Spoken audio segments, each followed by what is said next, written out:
My mom replaced me with my stepsister. Eventually, she lay in a hospital bed realizing she'd lost everything, and then I always thought my family was unshakable, just my mom, my dad, and me, navigating life with the usual ups and downs, but always sticking together no matter what happened. My parents had their occasional fights like any couple, but nothing ever made me feel like our little unit would ever split apart. I was 17, still naive enough to believe that even when things got tough, love would hold everything together, and no argument could be big enough to truly break a family apart. That belief shattered slowly, piece by piece, over the course of 2 agonizing years, beginning the moment my dad lost his job and my mom started seeing him as dead weight rather than a husband.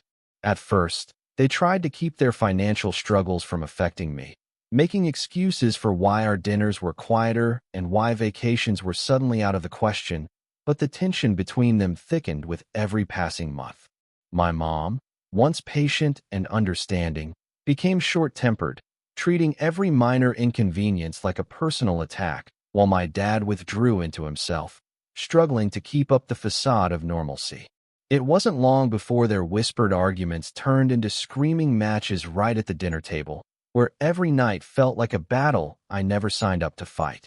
I learned to eat quickly and escape to my room, pretending my music was loud enough to drown out their latest fight over unpaid bills or my father's failure to find a new job fast enough. When they finally announced their divorce, I didn't cry or beg them to reconsider, because, deep down, I had already been expecting it for months.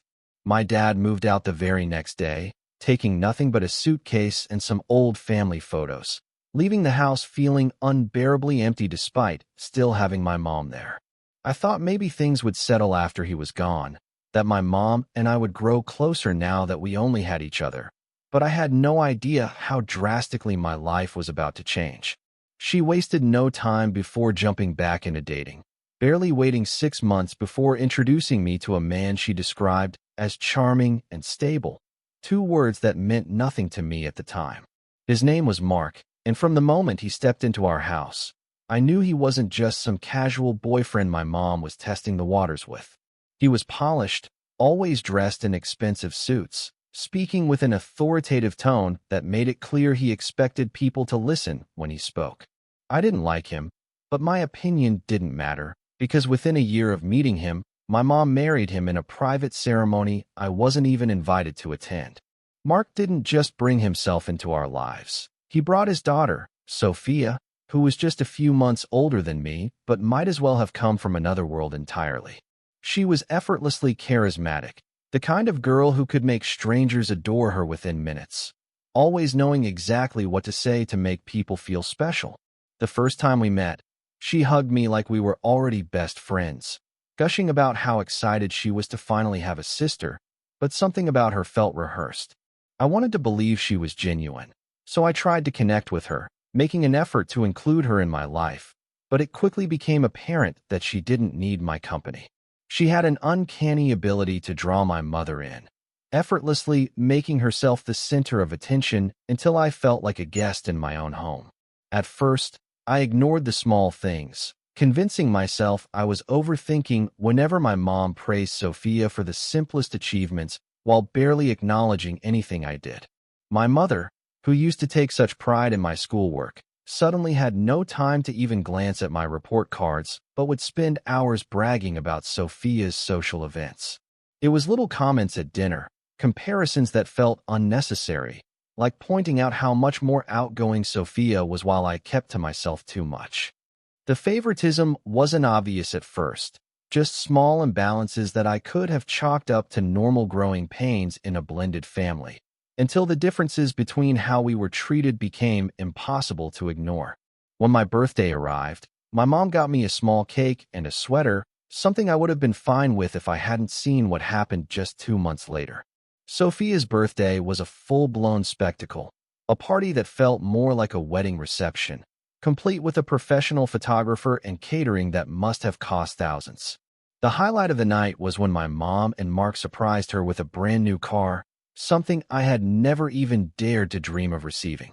I stood there, watching my mother cry happy tears as Sophia hugged her, thanking her for the best gift she had ever received, while I struggled to swallow the lump in my throat.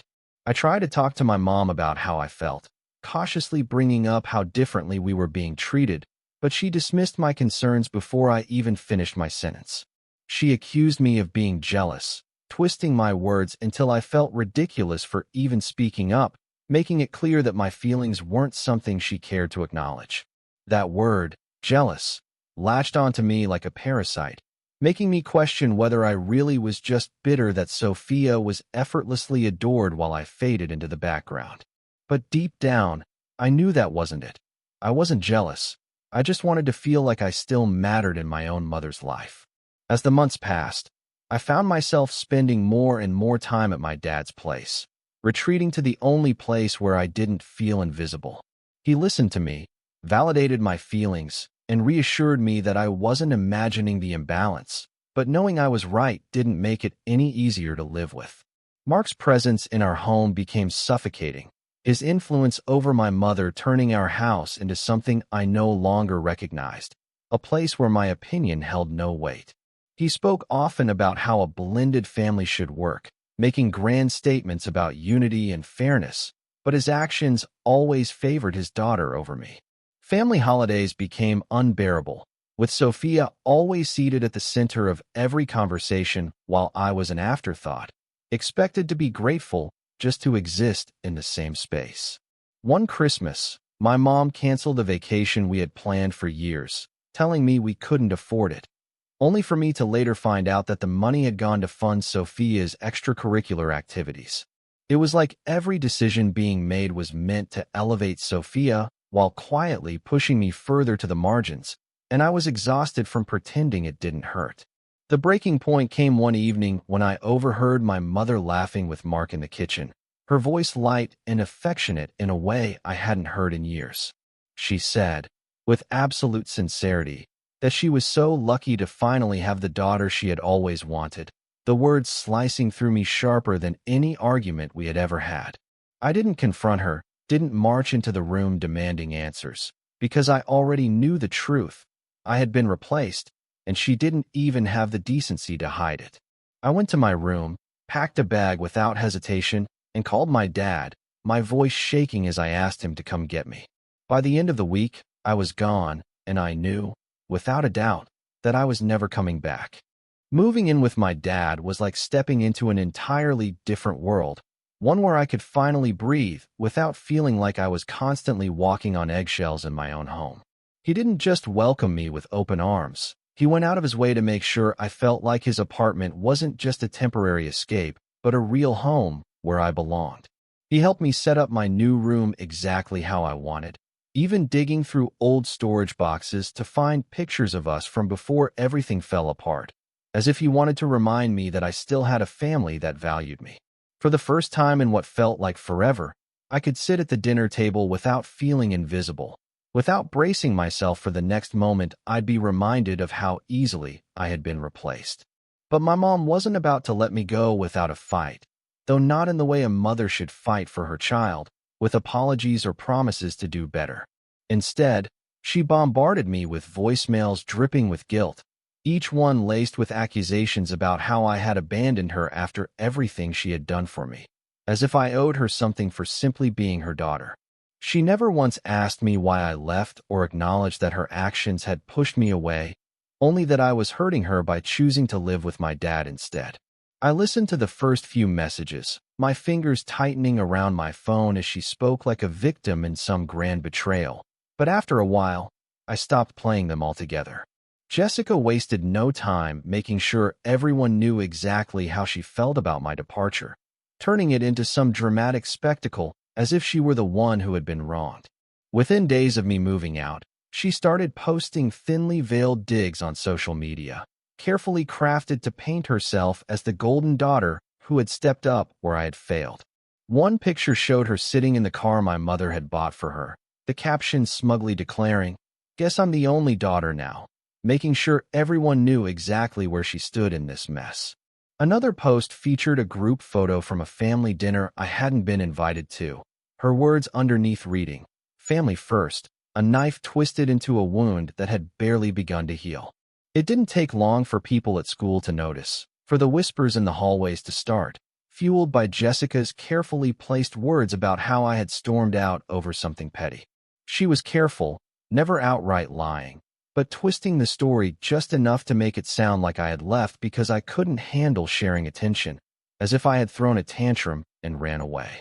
Mutual friends started picking sides, some reaching out to check on me, while others faded into the background, too caught up in Jessica's version of the story to bother hearing mine.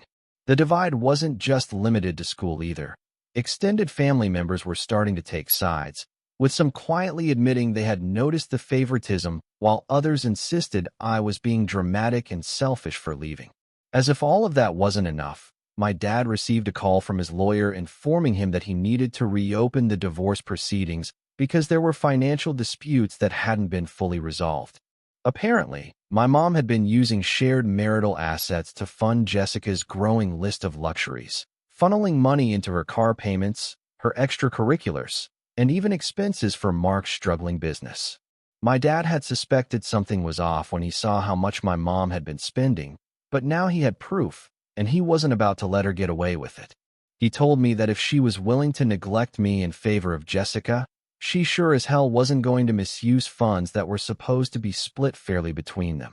Meanwhile, my mom's attempts to manipulate me into coming back only escalated, her messages shifting from guilt to outright desperation, as if she realized too late that I wasn't going to cave easily. She sent me long-winded texts about how much she missed me, how she just wanted things to go back to the way they were before, as if we could erase everything that had happened. But every message focused on how I was hurting her, how my leaving had made her life difficult, never once acknowledging why I had left in the first place or how she had treated me like an afterthought. I wanted to believe that some part of her truly missed me, but I couldn't ignore the fact that if she had really wanted to fix things, she would have started by admitting that she had done something wrong. My dad, sensing how much everything was weighing on me, suggested that I try therapy, telling me that talking to someone neutral might help me process everything I had been through. I hesitated at first, unsure if rehashing everything with a stranger would do anything other than open wounds I was trying to ignore, but eventually, I agreed to give it a shot. To my surprise, it actually helped, not because it changed my past, but because it made me realize that I wasn't crazy for feeling the way I did, that I had every right to be angry. More than anything, therapy gave me the confidence to start setting boundaries, to stop letting my mom guilt-trip me into conversations that always left me feeling like the villain in my own story. I stopped answering her messages unless they were about logistics, refusing to engage in any more emotional blackmail, and for the first time, I felt a sense of control over the situation. Jessica, of course, wasn't willing to let things go that easily, and the less I responded, the more desperate she became to get a reaction out of me. At school, she amped up the rumors, leaning into the narrative that I was just bitter about her relationship with my mother, playing the victim so flawlessly it was almost impressive. But something strange started happening the more she talked. People began to see through her, catching the inconsistencies in her story, the cracks in her perfect persona. The legal proceedings between my parents only made things worse for my mom, especially when my dad's lawyer requested my perspective on everything that had been happening at home. I didn't hold back, recounting every instance of favoritism, from the canceled vacation that had been repurposed to fund Jessica's activities to the way my mother had spoken about finally having the daughter she always wanted. It wasn't easy, reliving all of it in such a formal setting, but I knew it was necessary, not just for my dad's case, but for my own sense of closure. As the evidence piled up, my mom's obsession with Jessica became even more blatant, almost like she was overcompensating for the fact that people were finally starting to notice the cracks in her facade. She began posting endless photos with Jessica, captions gushing about how proud she was of her beautiful girl, how she couldn't ask for a better daughter, as if she was trying to rewrite history in real time. Not once did she mention me, not even in passing. And as much as it hurt to see her actively erase me from her life, it also confirmed something I had been struggling to accept. She wasn't just favoring Jessica. She was replacing me entirely, erasing my existence from her world, as if I had never been there in the first place. My dad, always my biggest supporter, reminded me every single day that I wasn't the problem, that I deserved better than to be treated like an afterthought in my own family. He encouraged me to keep my distance, to hold firm on my boundaries, and even though it was hard, I knew he was right. The final straw came when my mom showed up outside my school, demanding to talk to me in front of a growing crowd of students who were watching the scene unfold with wide eyes. She wasn't quiet about it either, her voice rising as she begged me to just come home, acting as if this was all some big misunderstanding that could be fixed with a simple conversation. But I had spent too long being gaslit into thinking I was overreacting, and I wasn't about to fall for it again. I met her eyes, kept my voice steady, and told her that I would be happy to talk when she was ready to respect my boundaries. Then, without another word, I turned and walked away, leaving her standing there, speechless, as the weight of her own choices finally started sinking in. After the scene my mother caused outside my school, something shifted in a way I hadn't fully anticipated, like she finally realized that I wasn't going to be manipulated back into her life. She stopped calling, stopped texting, stopped leaving guilt-ridden voicemails about how I had abandoned her, as if she had made the executive decision to cut me off before I could have the satisfaction of doing it myself. At first, I thought maybe she was giving me space, finally understanding that I needed time to process everything before we could even attempt to have a real conversation. But it didn't take long to realize that she wasn't waiting for me to come around. She was actively ignoring my existence, pretending that I had never been a part of her life in the first place.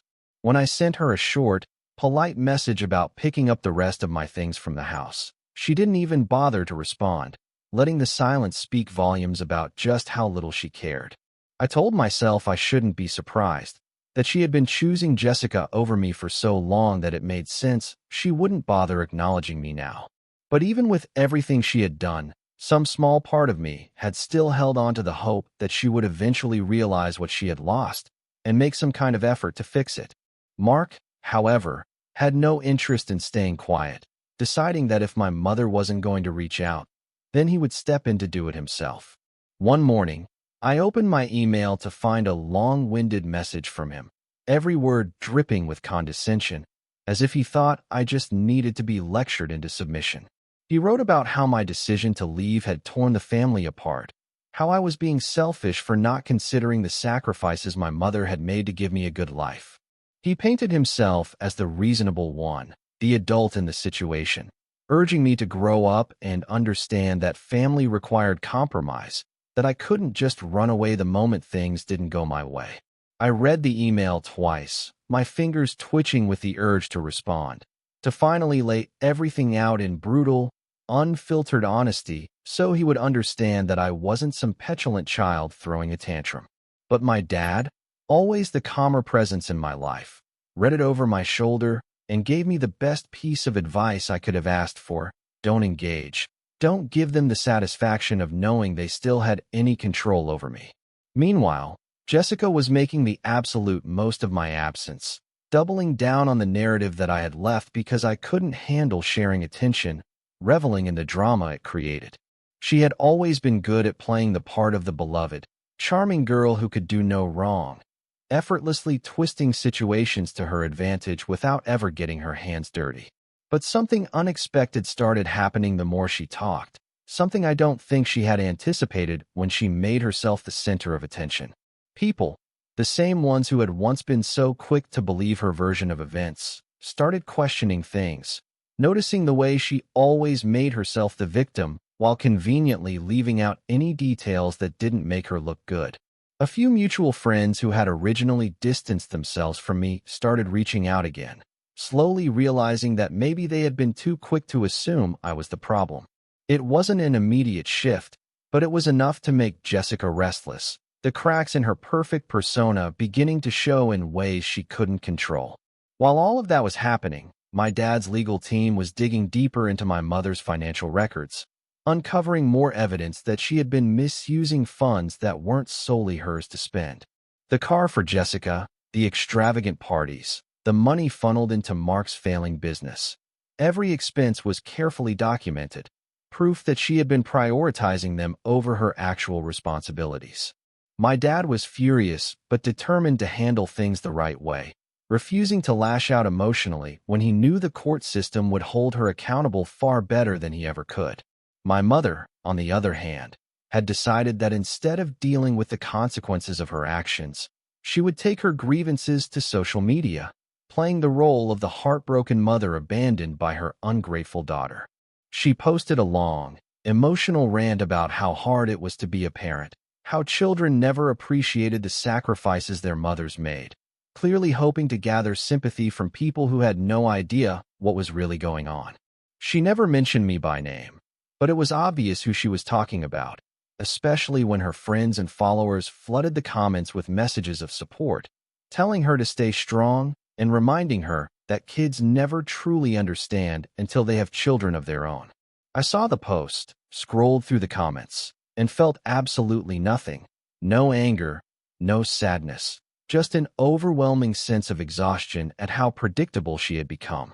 It wasn't about fixing things. It was never about hearing me out or acknowledging her mistakes. It was always about making sure she was seen as the victim, no matter what. Through it all, my friends were my rock, keeping me grounded when it would have been easy to get caught up in the endless cycle of guilt and frustration my mother was trying to create. They reminded me to focus on the things that actually mattered, on myself, my goals, my future, instead of wasting energy on people who had already made it clear where their loyalties lay. My dad's support was unwavering, his constant reassurance making it easier to hold on to the boundaries I had set, even when it felt tempting to let them crumble just for the sake of keeping the peace. Jessica's carefully curated image took a major hit when one of our classmates managed to record a conversation where she openly admitted that she liked being the favorite because it gave her power in the family. The clip made its way around school faster than I could have ever anticipated, a domino effect that shattered the last bit of sympathy people had left for her. It didn't completely turn people against her. She was still the type to charm her way out of most situations, but it was enough to make her noticeably uncomfortable, enough to shake the confidence she had always worn like armor. Around the same time, I started a part-time job at a small bookstore near my dad's apartment, something I had initially taken just to keep myself busy, but quickly became something I genuinely enjoyed. There was something incredibly freeing about earning my own money, about having something that was entirely mine, untouched by the drama that had consumed so much of my life. It wasn't glamorous, stacking shelves and organizing displays, but it was the first thing I had done in a long time that made me feel independent, like I was finally stepping into a life that wasn't dictated by my mother's choices. My extended family wasn't staying quiet either, with one of my aunts, who had been mostly neutral up until this point, finally confronting my mother about how she had treated me. She didn't sugarcoat anything, telling my mother that she needed to take a long, hard look at how she had prioritized Jessica over her own daughter, how her actions had been noticed by more people than she realized. My mother didn't take it well, doubling down on her usual narrative, insisting that I was the problem, that I had chosen to walk away instead of trying to fix things. Her desperation reached an entirely new level when she tried to bribe me with expensive gifts, sending a package to my dad's house containing a designer bag and a handwritten note saying she missed me. I stared at the package for a long time before sealing it right back up and sending it back unopened, refusing to let her buy her way back into my life. My dad told me he was proud of me for standing my ground, reminding me once again that I didn't owe her forgiveness just because she had finally realized she had pushed me too far. The court ruling was the tipping point, the final blow that took away the last bit of power she thought she had over me, exposing every financial choice she had made that had put Jessica and Mark above me. A few weeks after the court ruling that sided with my dad, my mother made what I can only assume was a last-ditch effort to pull me back into her orbit. She sent me a carefully worded email inviting me to a family dinner, acting as if nothing had happened, as if we hadn't spent the last several months at war with each other. The message was short, polite, and completely devoid of any acknowledgement of the legal battle, the social media smear campaign, or the fact that she had spent so much time treating me like I didn't exist. My dad was immediately skeptical, telling me that it reeked of manipulation, that she wasn't the type to suddenly extend an olive branch without an ulterior motive hiding behind it. I agreed with him, knowing deep down that she hadn't suddenly realized her mistakes, but I also felt like I needed to see it for myself, to confirm once and for all that there was nothing left to salvage. Walking into the house I had once called home felt like stepping into a stranger's living room, everything looking the same, but feeling completely different, as if I had become an intruder in my own past. Jessica was already sitting at the table, perfectly poised with that same smug expression she always wore whenever she thought she had won something, as if she was waiting for me to fall into whatever trap had been set. Mark greeted me with the kind of forced warmth that barely masked the condescension beneath it, like he still believed I was some foolish, emotional girl who just needed to be talked down into submission. My mother, on the other hand, was overly cheerful, her voice a little too bright, her gestures exaggerated, as if she was playing a role rather than having a real conversation. The moment I sat down, the true purpose of the dinner became painfully clear, because my mother wasted no time launching into a speech about how much she had missed me, how difficult things had been for her since I had left. She made it sound as if she had been the victim of some cruel abandonment, as if I had just walked away without reason, refusing to acknowledge that she had made me feel like a stranger in my own family long before I ever packed my bags. Mark, ever the opportunist, decided to chime in with his own patronizing monologue about the importance of family, about how I needed to let go of past grievances and think about what was best for everyone.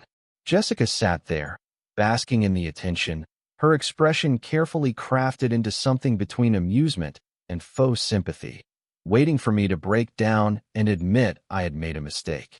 My mother continued talking about how family was about forgiveness, how I needed to understand that things weren't as black and white as I made them out to be, completely ignoring the fact that I had spent months being gaslit and discarded.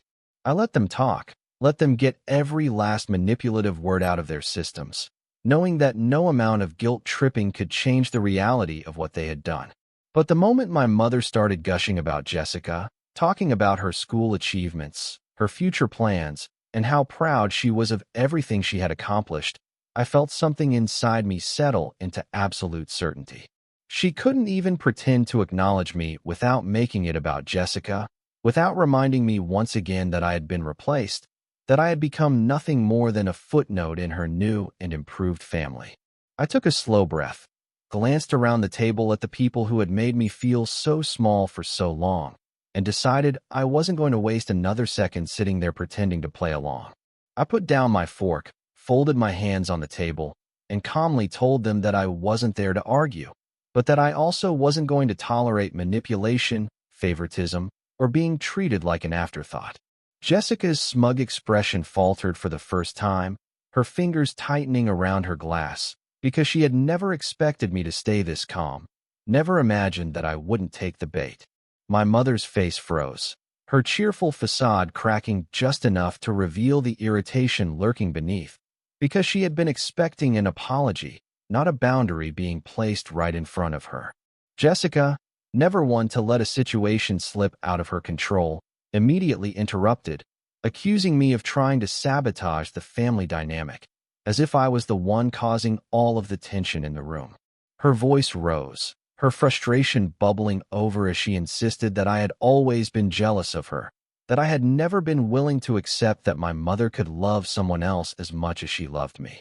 Her outburst echoed through the house, her carefully maintained image slipping away in real time, exposing the bitterness she had always tried to keep beneath the surface. Mark, realizing that things were spiraling, attempted to take control of the situation, launching into another lecture about respect and forgiveness, as if his own actions hadn't played a massive role in driving me away. I turned to him, meeting his gaze without a hint of hesitation, and calmly pointed out that he wasn't exactly in a position to talk about family values considering his long list of financial failures. The words hit their mark, his face darkening as his mouth opened and closed without a proper response, because there was nothing he could say that would change the reality of what had been uncovered during the court proceedings. My mother, desperate to regain control of the conversation, hastily tried to smooth things over, offering what could only be described as the weakest apology I had ever heard. Something along the lines of, "I'm sorry if you felt neglected." It wasn't real. It wasn't an acknowledgement of the way she had pushed me aside. It was just another attempt to shift the blame onto me, to make it sound like I had misunderstood everything rather than being abandoned in plain sight. I took one last look at the people who had spent so long convincing themselves they had done nothing wrong, then stood up, pushing my chair back with deliberate slowness as I made my decision clear. I told them I was leaving, that I wasn't going to sit there and pretend this dinner had been anything other than another calculated attempt to manipulate me into coming back.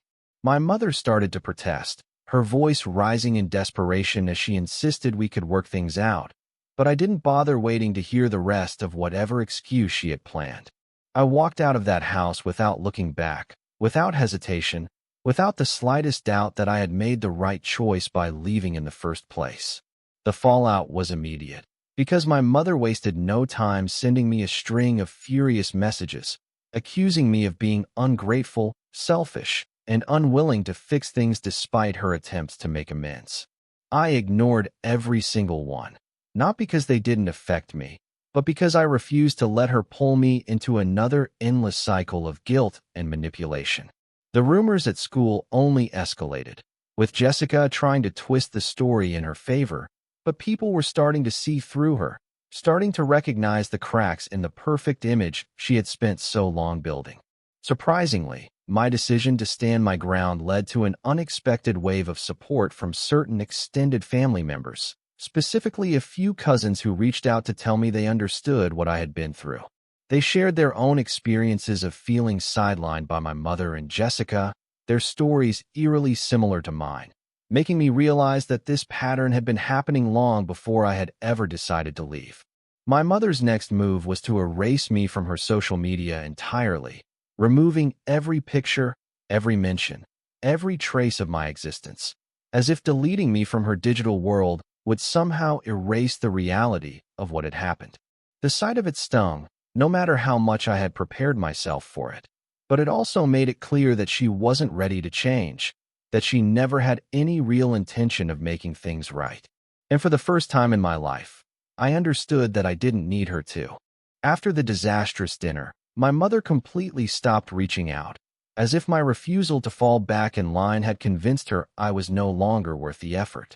At first, I thought she was giving me space, but I quickly realized she had simply erased me, deciding that if I wouldn't play my role, I didn't exist. The silence should have felt like relief, but instead, it was unsettling, a confirmation that she had never truly wanted to fix anything. Jessica, on the other hand, struggled now that people had finally started seeing through her carefully crafted persona, losing the blind admiration she had always relied on.